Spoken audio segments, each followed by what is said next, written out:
Send this text, he'll obsess over you. Ladies, I'm going to let you in on a little secret.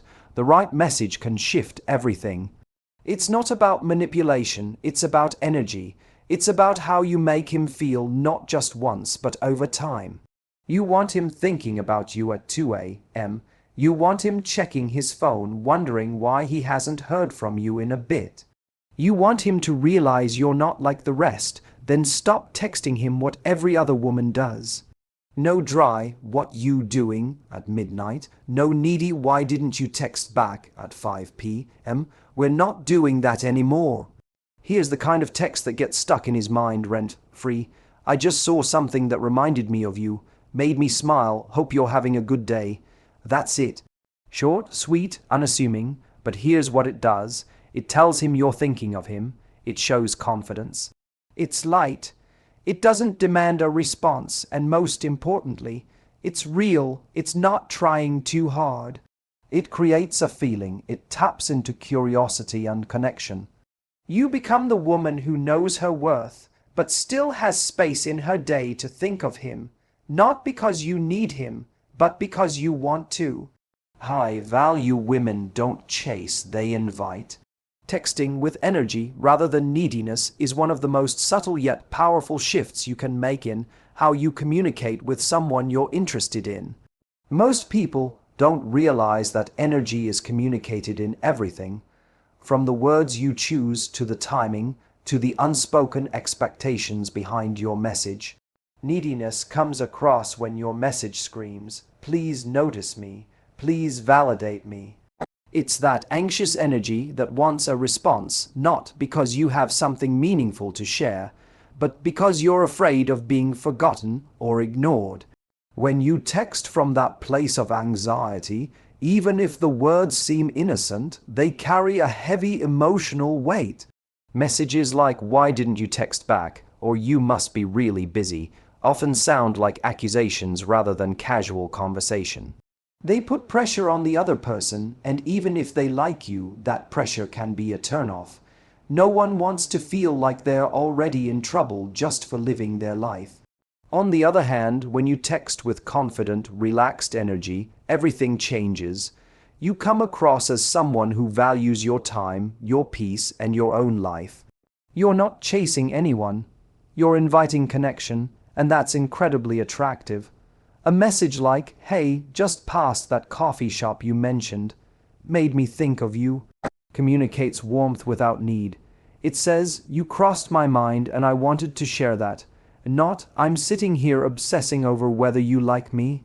The secret is that high-energy texts aren't about being loud or overly enthusiastic. They're about being grounded.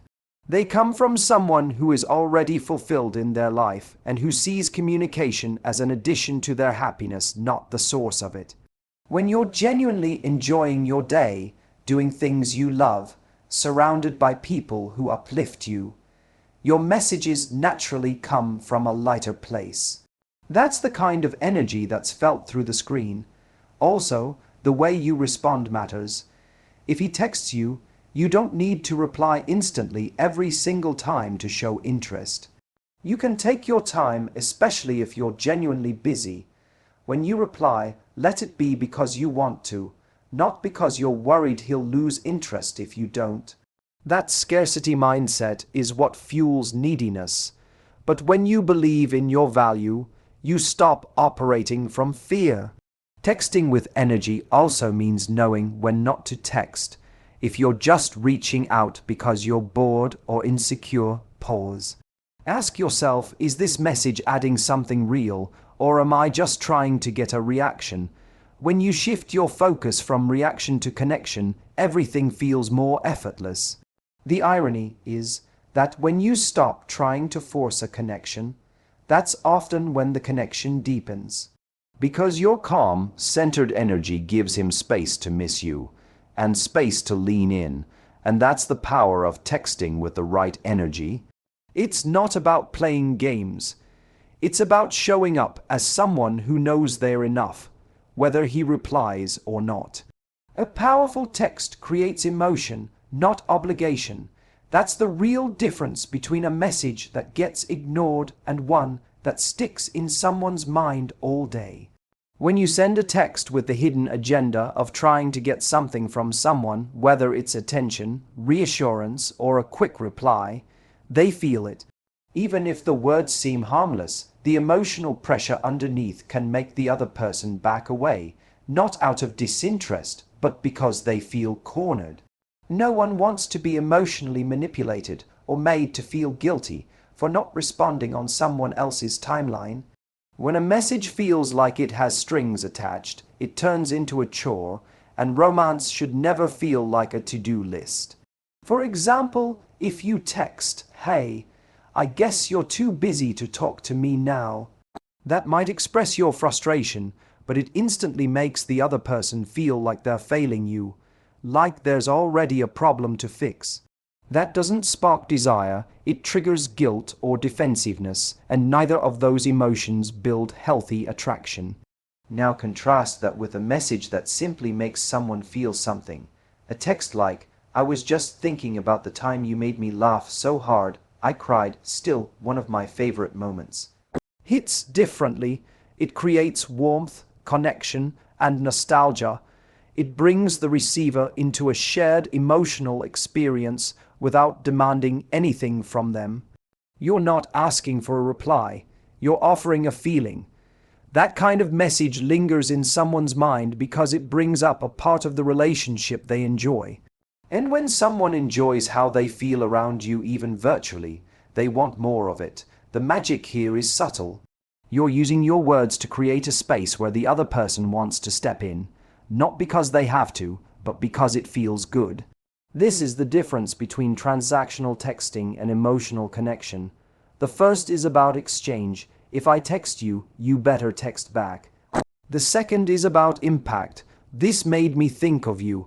I wanted to share it. That's when your message becomes a moment, not just content. You also don't have to be overly romantic or dramatic to create emotion. Sometimes the most effective messages are light and playful. Something like, "I saw a dog in a bow tie today. Thought you'd appreciate the fashion statement. It might not seem deep, but it builds a vibe." It shows personality. It invites them to smile or laugh. And most importantly, it makes them feel good. That feeling becomes associated with you. And once someone starts associating you with positive emotions, calm, joy, intrigue, fun, they don't need a reminder to text you. They want to. Because we always return to the people who make us feel something real. When your texts are less about reaction and more about emotion, you stop chasing validation and start creating connection. And that is what keeps you unforgettable.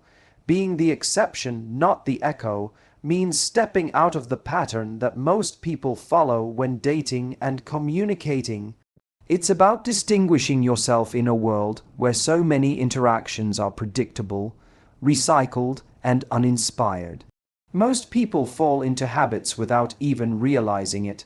They copy what they think works, mimic what they've seen others do, or send texts based on fear rather than authenticity.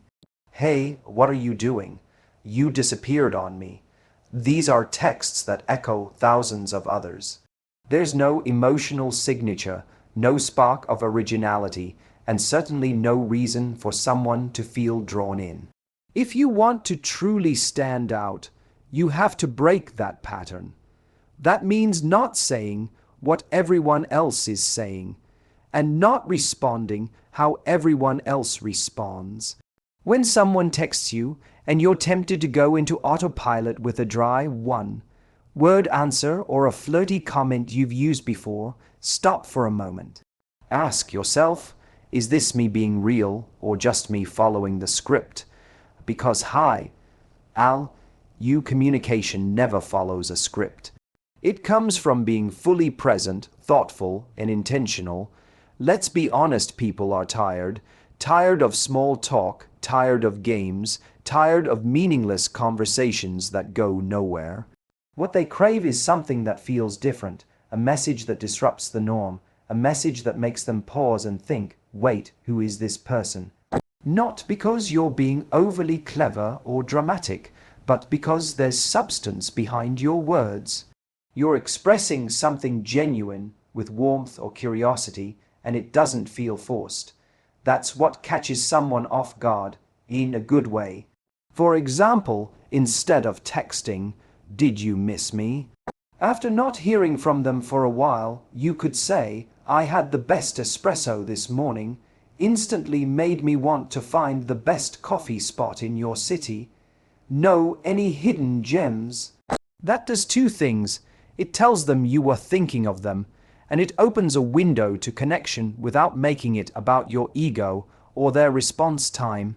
You're staying playful, thoughtful, and emotionally intelligent, and that's rare.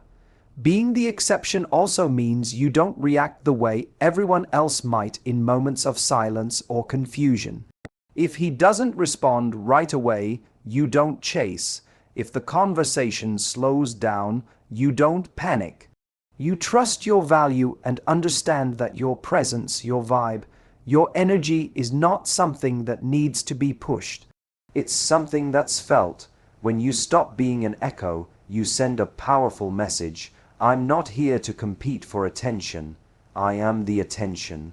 You shift the dynamic entirely because now you're the one setting the emotional tone.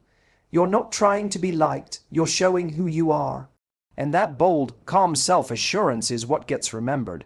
It's not about reinventing the wheel. It's about being more you than anyone else dares to be themselves. And when you lead with that authenticity and presence, people notice. Because in a world full of echoes, the exception is magnetic. Leading with value, not validation, is one of the most empowering shifts you can make in how you show up, especially in dating and communication. When you reach out to someone, the intention behind your message is everything. Are you texting to share something meaningful, playful, or uplifting? Or are you texting because you need a response to feel okay, attractive, or wanted? That difference might seem subtle, but emotionally, it's massive. One approach comes from confidence, the other comes from insecurity, and the energy is always felt even through a screen. When you lead with value, you offer something in the conversation. That something could be your humor, your insight, your vibe, your presence. You're sharing because you genuinely want to connect, not because you're chasing a reaction. You're not asking, "Do you like me?" With every word, you're saying, "Here's a little piece of who I am." And that kind of communication is magnetic. It feels light, curious, and effortless. People are naturally drawn to someone who doesn't need to impress, but simply is impressive because they're being real. On the other hand, when you seek validation, your message has an underlying tension. You're not texting because you want to express something. You're texting because you want a certain kind of response. You want reassurance, you want proof, and that creates pressure on the other person, even if they don't consciously know it. It becomes a performance, not a connection, and when someone feels like they're being emotionally tested, will you reply quickly enough? Will you say the right thing? It doesn't create attraction, it creates resistance. So what does value look like in a message? It could be a quick voice note laughing about something funny that happened to you. It could be a thoughtful question that goes beyond small talk, like, "What's something you're really proud of right now?" It could be sending a meme that made you laugh and sharing it just because you thought it might brighten their day too. These kinds of messages come from a place of abundance. They say, "I'm already good and I enjoy bringing a little something to your world." The irony is that when you stop trying to get something from someone, you become the person they want to give to. When you're not texting just to get a compliment, you often receive one. When you're not anxiously needing attention, you naturally command it. Because people feel safe, relaxed, and curious around someone who isn't putting emotional weight on every interaction. This mindset also protects you. If someone doesn't engage or doesn't reciprocate, you don't take it personally. Why? Because your self-worth isn't tied to their response. you're already whole. You didn't send the message to be enough, you sent it because you are enough. And you wanted to share your energy, not your insecurity. When you lead with value, your communication becomes a gift, not a demand, and in dating, that difference is everything. People don't fall in love with need, they fall in love with presence. And when you offer that, you stop being someone who waits for validation and start becoming someone others naturally want to be around. Confidence is magnetic. It's not about being loud, dominant, or having all the answers. True confidence is quiet, grounded, and unshakable. It's the energy of someone who knows their worth without needing to constantly prove it, and in the world of dating and texting, that kind of energy is rare and irresistible. When you communicate from a place of self-assurance, everything changes. The tone of your texts, the timing, even the way you handle silence or delayed responses, it all reflects a woman who is centered in herself, not looking for approval. When you send a message, confidence means you don't obsess over the outcome. You're not sitting there analyzing whether he read it, how fast he replied, or what he meant by that emoji. You're not performing, you're expressing. You're not measuring your value by how often someone texts you back. You already know your value. That energy is deeply attractive because it feels refreshing. It doesn't create pressure, it creates space. And space is what allows someone to naturally lean into you instead of pulling away. People are drawn to those who feel secure in themselves. If you send a thoughtful, playful message and he doesn't reply immediately, the confident version of you doesn't spiral into self-doubt. She doesn't double text out of panic. She simply moves on with her day, knowing that her time and attention are valuable, and she won't waste it trying to chase someone who isn't showing up. That kind of grace under pressure shows a level of emotional maturity that few people display, and it sets you apart instantly. Confidence also shows up in how you speak about yourself. Instead of fishing for compliments or downplaying your accomplishments, you own your story. If you mention something you did or achieved, you're not bragging. You're just unapologetically being you. When you talk about your day, your passions, or your plans, there's a light in your tone. You're not trying to impress. You're sharing a glimpse of the life you're already enjoying. That's incredibly attractive because it invites someone to want to be a part of that life, rather than feel like they're being asked to complete it. Another powerful sign of confidence is boundaries. You're not afraid to say no. You're not afraid to express a need. And you don't tolerate half-hearted communication or flaky behavior. But you don't express any of that with drama or confrontation. You do it calmly, clearly, and kindly. You know that enforcing your standards doesn't push the right person away. It filters the wrong ones out. And that level of clarity only comes from knowing who you are and what you deserve. When you embody real confidence, you don't have to constantly initiate or keep someone interested with clever texts or perfectly timed replies. You are the interest. Your energy, your calm, your joy, those are the things that make someone think about you even when you're not around. Because confidence doesn't ask for attention, it commands it without even trying. Thank you for being here, for listening with an open heart, and for choosing to level up. Not just in how you date, but in how you show up for yourself. You deserve a connection that feels exciting, respectful, and real, and it all starts with you knowing that you don't have to chase love. You just have to be someone who invites it in with grace. Keep being bold, keep being intentional, and most of all, keep being you. Talk soon. Until then, stay magnetic.